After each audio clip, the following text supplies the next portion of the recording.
வந்திருக்கும் அனைவருக்கும் என் நன்றி கலந்த வணக்கங்களை பணிவுடன் தெரிவித்துக் கொள்கிறேன். நான் இந்த இடத்துக்கு வர்றது காரணமாக இருந்த எனது ஹுண்டாய் மோட்டார் இந்தியா லிமிடெடுக்கும் அதன் நிறுவனரான சங் பாங்கு அவர்களுக்கும் எனது மனமார்ந்த நன்றிகளை தெரிவித்துக் கொள்கிறேன்.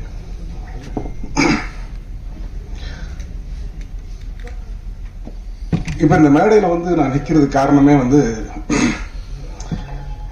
என்னோட 2 மகள்கள் தான். அம்மா, அப்பா இந்த மேடை விட்டுட்ட பாத்துக்கிட்டு போய் நடக்கிற என் புரைட்டல் அம்மா அவர்களுக்கும் ஜாக்வி அம்மா அவர்களுக்கும் ஐ லவ் யூடா. என் மனைவி ஜெயபாரதி அவர்களுக்கும் என் தாழ்மையான நன்றியை தெரிவித்துக் கொள்கிறேன். இவங்க தான் என்னை தூக்கி கொண்டு இந்த ஸ்டேஜில் நிப்பாட்டிருக்கிறாங்க. நான் 25 வருஷமா சினிமாவில் போராடி இருக்கேன். எப்படியாவது நடிகராக இருக்கணும், எப்படியாவது 99ல இருந்து ஸ்டார்ட் பண்ண என்னோட கனவுல துரத்திக்கிட்டு இருக்கேன். ஆனா எங்க போனாலும் என்னன்னா பணம்ன்ற ஒரு விஷயத்தை கேட்டு கேட்டு என்னை சாவடிச்சிட்டாங்க. ஆனா எனக்கு என்னன்னா ஒரே ஒரு விஷயம் தான், ஆனா என்னால பணம் கொடுக்க முடியும். அப்ப ஆனா ஒரே விஷயம், நான் பணம் கொடுக்க மாட்டேன்னு தான் நான் நின்னேன். வீட்டுல கூட எல்லாம் ஒய்ஃபும் எல்லாமே சொல்லுவாங்க, ஏன் கொடுத்துதான் ட்ரை பண்ணேன். நான் ஏன் பணம் கொடுக்கணும்?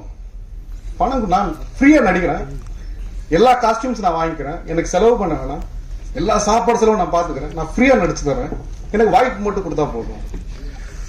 யாருமே அந்த ஒரு அங்கீகாரத்தை சரியா கொடுக்கல. கூப்பிட்டு இந்த காவேரி காலிருந்து நம்ம ஏவிஆர் வரைக்கும் இது நான் சுத்தாத இடமே கிடையாது. இது கம்பெனி நண்பர்கள் யாருக்கும் கூட தெரியாது.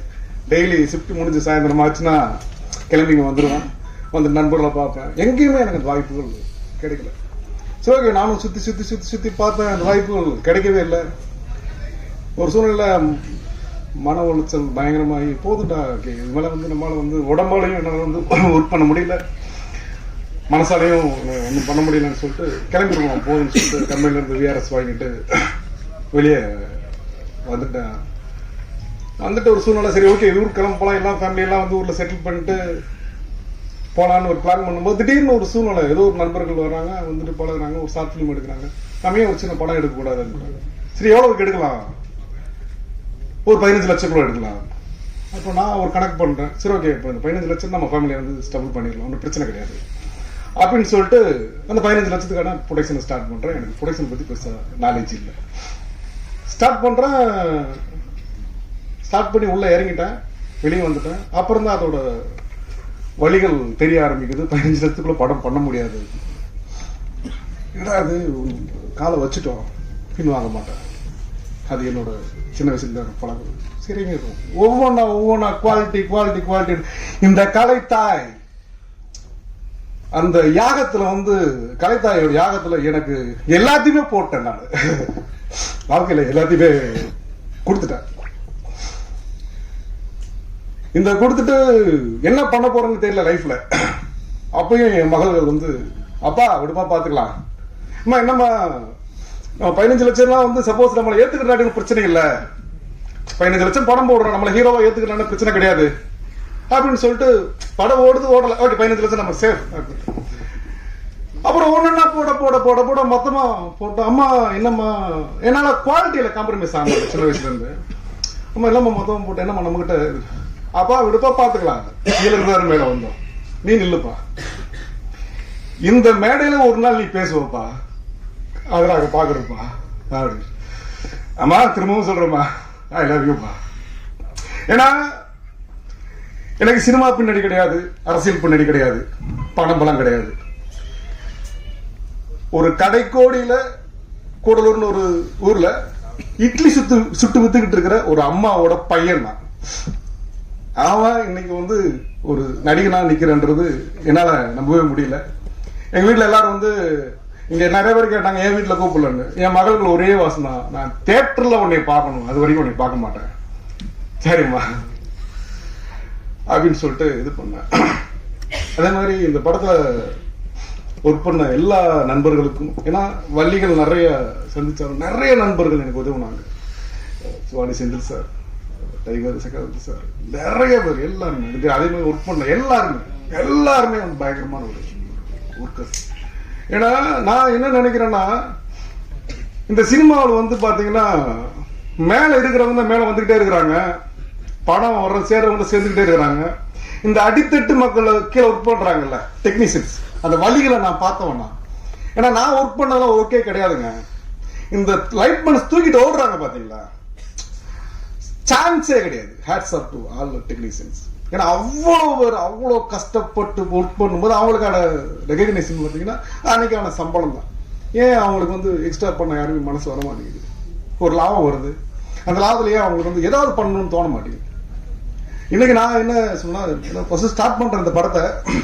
பட் அது நம்பிக்கையா தான் சொல்றேன், நடக்குமா நடக்கலாம்னு தெரியல, இயற்கையை தான் பார்த்துக்கணும். இந்த படத்துல என்ன ஒரு லாபம் வந்தாலும் வருமானம் தெரியல, இயற்கை தான் பண்ணணும். வந்தால் இனிமேல் OPRP ப்ரொடக்ஷன் எல்லா தயாரிக்கிற எல்லா படத்துலையும் வர்ற லாபத்துல 50% வந்து இந்த சினிமா துறை சார்ந்தவர்களுக்கும் தமிழக மக்கள் கஷ்டப்படுற மக்களுக்கும் தான் என்னோட பங்கு போய் சேரும். அதை தான் வந்து நான் வந்து எல்லாருக்கும் தெரிஞ்சு விரும்புறேன். அதே மாதிரி இன்னொரு சின்ன விஷயம் என்னன்னா, இந்த சிறிய முதலீட்டு படங்கள் வந்து இருக்கு இல்லைங்களா, அது வந்து ஏன் ஓட மாட்டேங்குது அப்படின்னா, ஓட மாட்டேங்குது அப்படின்னு இல்லை, அது வந்து டிக்கெட்டோட ரேட் இருக்கு இல்லையா. இப்ப அஜித் சாரோட படம் வருது ஓகேங்களா, அவர் வந்து அவரை 200 ரூபா கொடுத்து பார்ப்பாங்க, என்ன யாரும் 200 ரூபா கொடுத்து பார்ப்பாங்க, புரியுங்களா. அப்ப அந்த இடத்துல வந்து 200 ரூபா கொடுத்து என்னை பார்க்க மாட்டா, சின்ன படம் தோல்வி தானே அடையும். அப்ப அந்த இடத்துல வந்து நீ டிக்கெட் விலையை குறைச்சு பாருங்க, அங்க போற கூட்டம் அதே கூட்டம் இங்க வரும். இன்னொரு விஷயம் என்னன்னா, இந்த நார்மலா படம் எல்லாருமே ஒரு ஸ்ட்ரெஸ் இருக்கும், லைஃப்ல எல்லாருமே கஷ்டங்கள் இருக்கும், வலிகள் இருக்கும். அதை போக்குற ஒரே ஒரு விஷயம் சினிமா மட்டும்தான். சினிமான்ற ஊடகம் மட்டும்தான் எல்லா வழிகளையும் போக்கும். அந்த போக்குறது பார்த்தீங்கன்னா இப்ப வந்து சினிமா யாரு பாக்குறாங்க அப்படின்னா, அப்பர் மிடில் கிளாஸ் தான் வந்து வீக்லி ஒன்ஸ் படத்துக்கு போறாங்க. மிடில் கிளாஸ் பார்த்தீங்கன்னா மந்த்லி ஒன்ஸ் பிளான் பண்றாங்க. ஏன்னா 200 ரூபா டிக்கெட், 4 பேர் போனா 800 ரூபா, அது உள்ள போனா ஸ்நாக்ஸ் வந்து எல்லாம் சேர்த்து 2000 ரூபா வந்துடும், அவங்க வந்து பிளான் பண்றாங்க. அப்ப லோயர் கிளாஸ்ல இருக்கிறவங்க யாருமே படம் பார்க்கறதே கிடையாது. அப்போ வழிகள் அவங்களுக்கு எப்படி போகும்? போகாது இல்ல.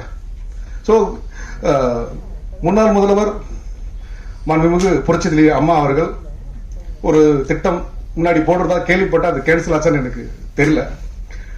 அதே மாதிரி இந்த தியேட்டரை வந்து அவங்க எடுத்து நடத்துற மாதிரி சொல்லியிருந்தாங்க போல, பட் அது சரியான டீட்டெயில்ஸ் எனக்கு தெரியல. நான் என்ன கோரிக்கை வைக்கிறேன்னா, மாண்புமிகு தமிழக முதல்வர் MK ஸ்டாலின் அவர்களுக்கு என்னோட தாழ்மையான கோரிக்கை என்னன்னா, இந்த 50 ரூபா டிக்கெட்டுக்கு வர்றதுக்கு என்ன வழிகள் பண்ணணுமோ அதை தயவு செய்து பண்ணுங்க. ஏன்னா இதை வந்து நான் வந்து ஒரு பிச்சையாவே கேட்கிறேன், நான் கலை பிச்சையாக கேட்கிறேன். ஏன்னா அவ்வளவு ஒரு சிறிய முதலீட்டு படங்கள் வந்து வெளியே வராம, ஒரு தாயின் கருவறையிலிருந்து வெளியே வர முடியாம துடிக்கிற மாதிரி துடிக்கிறாங்க. அவ்வளவு படங்கள் வெளியே இருக்கு. அவங்கள எப்ப வர்றது வெளியே கேட்டா, ஒவ்வொரு வாரம் வீக்லி ஒன்ஸ் இப்ப தலை படம் வருது, அப்புறம் ரெட்ரோ வருது, சூர்யா சார் படம் வருது. இது இப்ப இடையில நாங்க எப்பதான் வந்து படங்கள் தயாரிக்கிறது? எல்லாருமே வந்து வாய் வார்த்தை சொல்றாங்க, அது எங்கேயும் பழி ஒரு நடக்க மாட்டேங்குத. எல்லாருமே வந்து வந்து நீங்க டிக்கெட் விலையை குறைங்க. இப்போ என்ன சொல்றேன்னா, இப்போ வந்து மாண்புமிகு தமிழக முதல்வர் MK ஸ்டாலின் அவர்களும் துணை முதல்வர் உதயநிதி ஸ்டாலின் அவர்களும் நீங்க நினைச்சா ஒரு படம் பார்க்கணும்னா ஃபாரின்ல போய் தனி பிளைட்ல போய் பார்க்க முடியும், அந்த அளவுக்கு உங்களுக்கு சூழ்நிலை இருக்கு. ஆனால் ஏழை எளிய மக்கள் மன உளைச்சல் தீர்க்கிறது எங்க போவாங்க? படம் பார்க்க வழி இல்லையே. மக்களாட்சியை வந்து கொடுக்கணும்னா எல்லாருமே சந்தோஷமா இருக்கணும்ல.